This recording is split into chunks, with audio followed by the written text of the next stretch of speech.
Ladies and gentlemen, we hear this morning some essential ideas about European sovereignty.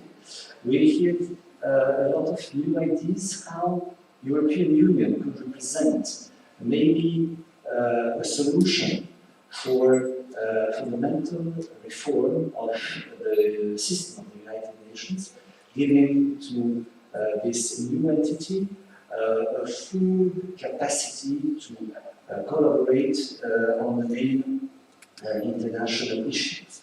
And we have the pleasure today to have with us Ambassador Fabrizi, Saint Fabrizi representing the European Union. Mr. Fabrizi, the floor is yours.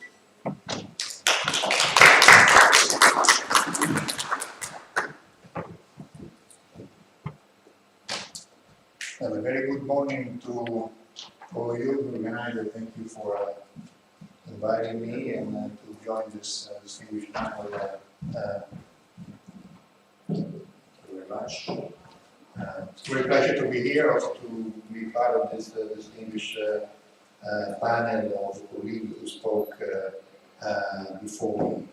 I try to be quite concise, also because time is always pressing. I try to respond to the focus of our conversations today, which is multilateralism, new multilateralism, revived multilateralism, and its role in international security. So 3 points, starting with the basic, why multilateralism is important, why it's a crisis, and what the European Union can do about it. First one is why multilateralism is important. Here in a few minutes it's difficult to go through all the pro why we need the multilateralism. But certainly just a couple of points. Certainly multilateralism is still there to provide the level playing field for states, independently from their dimension, by their ranking, their role in the international community.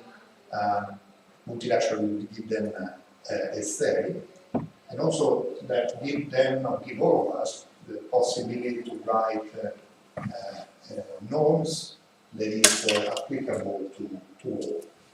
The second element is the multilateralism is a guarantor of what we call public goods.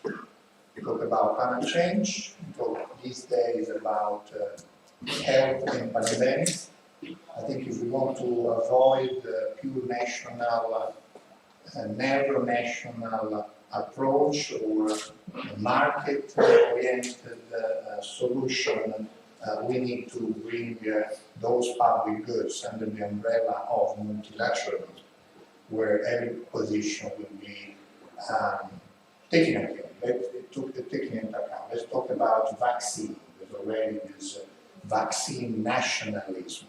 I think that the European Union, what has been done together with the UN and with the WHO, put the idea that we have to find a vaccine which is affordable for all, because viruses and pandemics have no borders, and certainly we will be much better off if we have a vaccine for all. Certainly, the second point is why the multilateralism is in crisis. It's not as today, in the past 2 decades, we recurrent have this debate of a crisis of multilateralism. Certainly, it's a way to express is we live in a multipolar world without multilateralism. So we have a growing number of players emerging, but less and less consensus on how this new dynamic should be taken into account.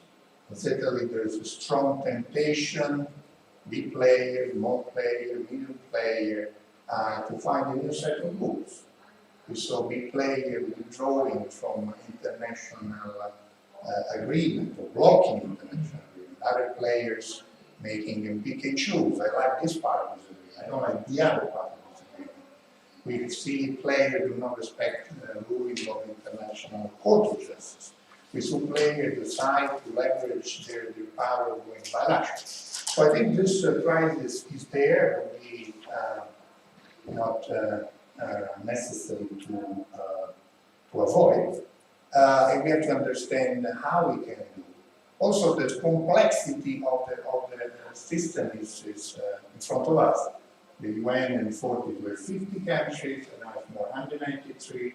How can you manage to make an agreement among such amount of players? So there are structural difficulties in the international community. They make multilateralism less effective, but not necessarily less important. Final point, what the European Union can do about it?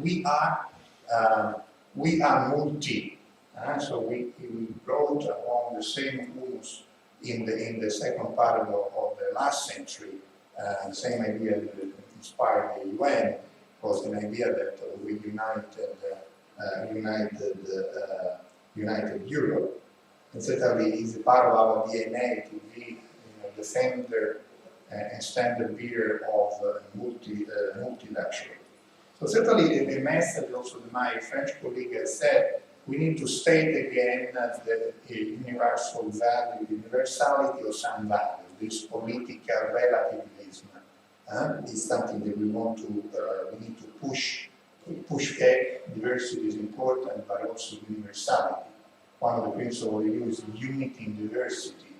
Yeah, you recognize diversity, but this recognition should bring us to a sort of fragmentation of what the policy agreement is about. The second point is we need to, as the EU, this has come to your question, how we can assemble throughout the European Union those who are like-minded, who believe in strengthening the multilateralism. There's a new areas where there's a gap to fill. Big data, hybrids, disinformation, those areas where there's still a known setting to do. Sometimes an example is, for example, on personal data. Some players who believe the data belong to the companies, other players who believe the data belong to the states. We think that the data belong to the citizen. This is why we launched or we applied in the European Union the GDPR, which is one of the, what we believe, the gold standard in the data protection. But if we don't work in a multilateral system, each of the players will try to have its own system to pass through. So we need to work together with not only with within the European Union, with our like-minded players to fill the gap in the new areas that is in front of us. And certainly, last point, we need to work and give our own full support to the UN, sometimes a critical support to the United Nations. We need the United Nations stronger. We need to build capacity, increase the capacity of the UN to deliver. In those days, we have the United Nations General Assembly. We have good ideas on how to reform WHO, how to reform WTO, and certainly we need to do more. As part of the European Union, and we've been accused of punching quite below our weight. I think is a message we take seriously. Certainly, as a true believer of the United Nations, of multilateralism as the biggest donor around the globe. I think our role will remain to be there to reform the UN and at 75 happy memory return. Thank you.